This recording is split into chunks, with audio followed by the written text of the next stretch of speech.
The lectionary text this morning from Jeremiah and the Psalms affirm our belongingness to God, both individually and corporately. The text from Jeremiah creates a picture that we can all imagine, and it's a picture that people could imagine in Jeremiah's time too, which was about 600 BC. You can imagine a potter at a wheel sculpting a bowl out of clay and then realizing that something isn't quite right. So collapsing the bowl back and trying again.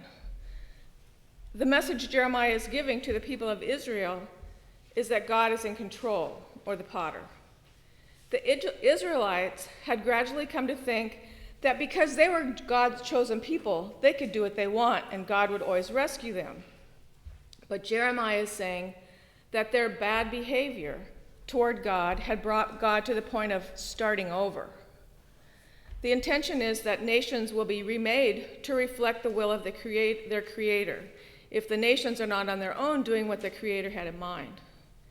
So this text, in my mind, reminds us of our shared connectedness to God. It is not just as individuals that we are God's, but we are connected to each other as humans, and as humans we belong to God. In the psalm, the writer as an individual is talking about belonging to God and having a close relationship with God. There's lots of yous and I's in that text, and it really is beautiful poetry. And it talks about our complete connectedness to God and about the person, individual person being connected to God, and that God knows the person completely. The verses that were not part of the lectionary are also well known to us and speak of the connectedness of the writer to God. Where can I go from your spirit? Where can I flee from your presence? If I got up to the heavens, you are there. If I make my bed in the depths, you are there. If I rise on the wings of the dawn, if I settle on the far side of the sea, even there your hand will guide me. Your right hand will hold me fast. So again, these lectionary texts from Jeremiah and the Psalms affirm our belongingness to God, both individually and as a group. And then the text in Luke moves from the connectedness to God to what we would do about it. It has the theme of discipleship. The New International Version Student Bible that I have at home had a note in it that the collection of stories in chapters 14 and 15, found only in Luke's Gospels, shows the two-edged thrust of Jesus' message. The stern warnings in chapter 14 are directed to the proud, who either see no need for God or refuse to pay the cost of following him. The three stories in chapter 15 progressively show the limitless love of God for those in real need. He stands ready to forgive all who turn to him. And those stories that are talked about in that note in the Bible, in chapter 15 of Luke, are the parable of the lost sheep, the parable of the lost coin, and the parable of the lost son. These are stories of divine mercy and of the unbounded joy of God when the lost are found, of God's limitless love for us. But the story that we have today is none of those. The story from Luke 14 gives us three statements about the nature of discipleship. First, anyone who comes to me but refuses to let go of father, mother, spouse, children, brothers, sisters, yes, even one's own self, can't be my disciple. I selected the Message paraphrase because it says, anyone who comes to me but refuses to let go of father, mother. The New International Version and the Common English Bible both use the word hate. If anyone comes to me and does not hate father, mother, so forth.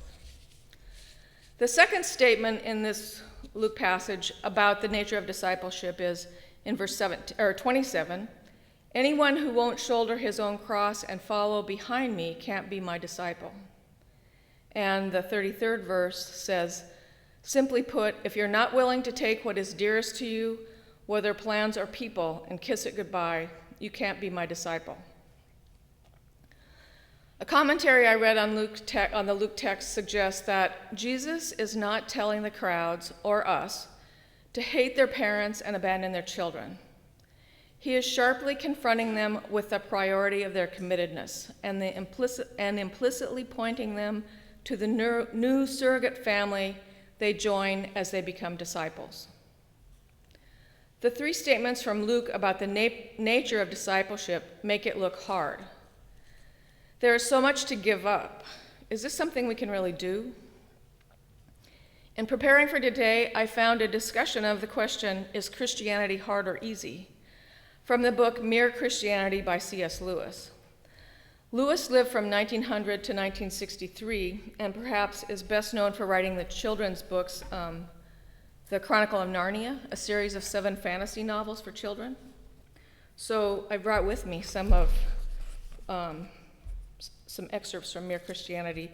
Lewis was, in the early 1940s, he delivered talks on various Christian topics over British radio. His fame grew throughout Britain and spread to the United States. And as I read this, you'll notice there are things about it that sound very British and also things that are kind of dated, but we're going to go for it anyway. The ordinary idea which we all have before we become Christians is this. We can take as a starting point our ordinary self with its various desires and interests. We then admit that something else, call it morality or decent behavior or the good of society, has claims on this self, claims which interfere with its own desires. What we mean by being good is giving into those claims. Some of the things that the ordinary self wanted to do turn out to be what we call wrong. Well, we must give them up. Other things turn out to be what we call right. Well, we shall have to do them. But we are hoping all the time that when all the demands have been met, the poor natural self will still have some chance and some time to get on with its own life and do what it likes. In fact, we are very like an honest man paying his taxes. He pays them all right, but he does hope there will be enough left over for him to live on, because we are still taking our natural self as the starting point. The Christian way is different, harder and easier. Christ says, "Give me all. I don't want so much of your time or so much of your money or so much of your work. I want you. I have not come to torment your natural self, but to kill it. No half measures are any good. I don't want to cut off a branch here and a branch there. I want to have the whole tree down." Hand over the whole natural self, all the desires which you think innocent, as well as the ones you think wicked, the whole outfit. I will give you a new self instead. In fact, I will give you myself. My own will shall become yours. Both harder and easier than what we are trying to do. You have noticed, I expect, that Christ himself sometimes describes the Christian way as very hard, sometimes as very easy. He says, "Take up your cross." In other words, it's like going to be beaten to death in a concentration camp. Next minute he says, "My yoke is easy and my burden light." He means both, and one can see why both are true. Teachers will tell you that the laziest student in the class is the one who works the hardest in the end. They mean this. If you give two students, say, a problem in geometry to do, the one who is lazy to take trouble will the one who is prepared to take trouble to try to understand it. I need to reread this. If you give two boys, students, a problem in geometry to do, the one who is prepared to take trouble will try to understand it. The lazy boy will learn it by heart, because for the moment, that needs less effort. But 6 months later, when they are preparing for the exam, that lazy student is doing hours and hours of miserable drudgery over things the other boy understands and positively enjoys in a few minutes. Laziness means more work in the long run. Or look at it in this way. In a battle or in mountain climbing, there's often one thing which it takes a lot of plunk to do, but it is also in the long run the safest thing to do. If you shrink from it, you will find yourself hours later in far worse danger. The cowardly thing is also the most dangerous thing. It is like that here. The terrible thing, the almost impossible thing, is to hand over your whole life, all your wishes and precautions to Christ. But it is far easier than what we are trying to do instead.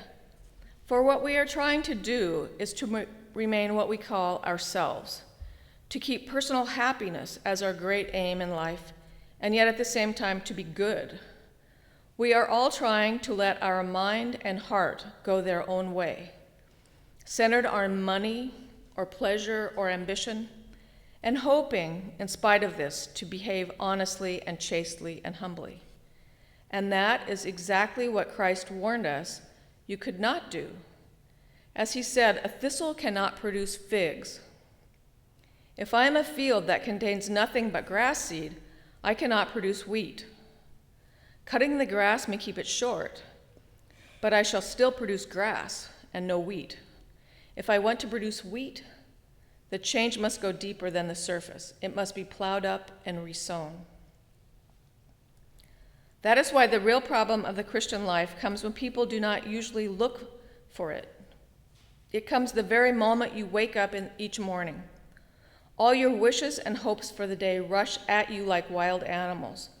And the first job each morning consists simply in shoving them all back, in listening to that other voice, taking that other point of view, letting that other stronger, larger, quieter life come flowing in.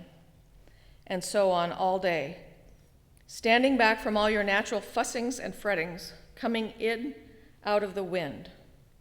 We can all do it for moments at first, but from those moments, the new sort of life will be spreading through our system, because now we are letting him work at the right part of us. It is the difference between paint, which is merely laid on the surface, and a dye or stain which soaks right through. He never talked vague, idealistic gas. When he said, "Be perfect," he meant it. He meant that we must go in for the full treatment. It is hard, but the sort of compromise we are all hankering after is harder. The sort of compromise we are all hankering after is harder. In fact, it is impossible. It may be hard for an egg to turn into a bird. It would be a jolly sight harder for it to learn to fly while remaining an egg. We are like eggs at present, and you cannot go on indefinitely being just an ordinary, decent egg. We must be hatched or go bad. May I come back to what I said before? This is the whole of Christianity. There is nothing else. It is so easy to get muddled about that. It is easy to think that the church has a lot of different objects. Education, building, missions, holding services. Just as it is easy to think the state has a lot of different objects, military, political, economic, and whatnot. But in a way, things are much simpler than that. The state exists simply to produce and to protect the ordinary happiness of human beings in this life. A husband and wife chatting over a fire. A couple of friends having a game of darts at a pub. A man reading a book in his own room or digging in his own garden. That is what the state is there for. And unless they are helping to increase and prolong and protect such moments, all the laws, parliaments, armies, courts, police, economics, etc., are simply a waste of time. In the same way, the church exists for nothing else but to draw men into Christ, men and women into Christ, to make them little Christs. If they are not doing that, all the cathedrals, clergy, missions, sermons, even the Bible itself are simply a waste of time. God became man for no other purpose. It is even doubtful, whether the whole universe was created for any other purpose. It says in the Bible that the whole universe was made for Christ, and that everything is to be gathered together in him. I do not suppose any of us can understand how this will happen as regards the whole universe. We do not know what, if anything, lives in the parts of it that are millions of miles from this earth. Even on this earth, we do not know how it applies to things other than humans. After all, that is what you would expect. We have been shown the plan only insofar as it concerns ourselves. What we have been told is how we can be drawn into Christ, can become part of that wonderful present which the young Prince of the universe wants to offer his Father, that present which is himself and therefore us in him. It is the only thing we are made for. And there are strange, exciting hints in the Bible that when we are drawn in, a great many other things in nature will begin to come right. The bad dream will be over. It will be morning. And in this book that I got the text from, it has suggested exercises. And one of them is use a journal this week to reflect on one or more of the following questions. What are some of the reasons I fear giving my life completely to God? Which areas of my life am I most reluctant to surrender to God? And in what ways have I experienced the heavy burden of trying to remain in control of my life? As clay in the hands of the divine potter, we may be reshaped and changed by God, but never simply abandoned. We belong to God, and we are called into discipleship that affects our relatedness to others in every sphere of life, familial, social, political, economic, and otherwise. Let us pray. O God, help us to be who you would have us to be, both as individuals and as a congregation. Amen.